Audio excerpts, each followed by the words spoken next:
శాస్త్రిపురంలో వెలిసిన అయోధ్యనాథ్ మందిరం ఎంతో విశిష్టమైంది. ఉత్తరప్రదేశ్లోని అయోధ్యలో ఉన్న రామ మందిరం మాదిరిగానే ఈ ఆలయం కూడా భక్తులకు ఆధ్యాత్మిక అనుభూతిని అందిస్తోంది.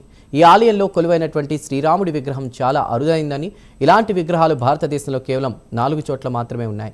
ప్రతి సంవత్సరం ఈ ఆలయంలో శ్రీరామనవమి వేడుకలు వైభవంగా జరుగుతున్నాయి. ఈ ఏడాది కూడా అంతే వైభవంగా నవమి ఉత్సవాలు జరిపేందుకు నిర్వాహకులు అన్ని ఏర్పాట్లు చేశారు.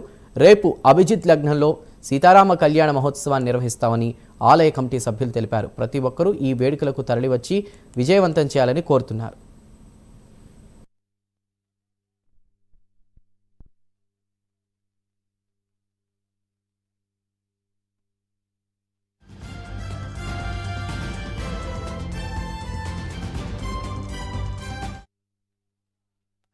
తారీఖు సీతారాముల వారి కళ్యాణం శాస్త్రీపురంలో ఓల్డ్ సిటీలో జరగబోతుంది. కావున పెద్ద ఎత్తున హిందూ బంధువులందరూ తరలి వచ్చి ఈ యొక్క సీతారాముల వారి కళ్యాణం విజయవంతం చేయాల్సిందిగా కోరుతున్నాను. ముఖ్య ఉద్దేశం ఏంటంటే, ఇక్కడ చుట్టుపక్కల మొత్తం అన్యమతస్తులు ఉన్నారు.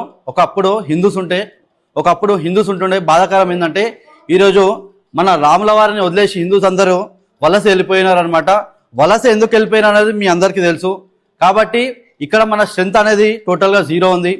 దయచేసి హిందూ బంధువులందరికీ నేను ఒకటే రిక్వెస్ట్ చేస్తున్నా, ఏంటంటే ఈ యొక్క సీతారాముల వారి కళ్యాణంకి మీరు వచ్చి ఇక్కడ 2-3 కిలోమీటర్ దూరం నుంచి ఇక్కడ కార్తీక్ అన్న వారి టీం కానీ ఇక్కడ ఉండే యువకులు అందరూ ఒక సంకల్పంతో ఈ గుడిని అయినా మనం బచాయించుకోవాలని చెప్పేసి ఒక సంకల్పంతో ఎన్నో ఒక 3-4 ఇయర్స్, ఒక 7-8 ఇయర్స్ నుంచి అయితే ఇక్కడ పూజలు అయితే చేయడం జరుగుతుంది.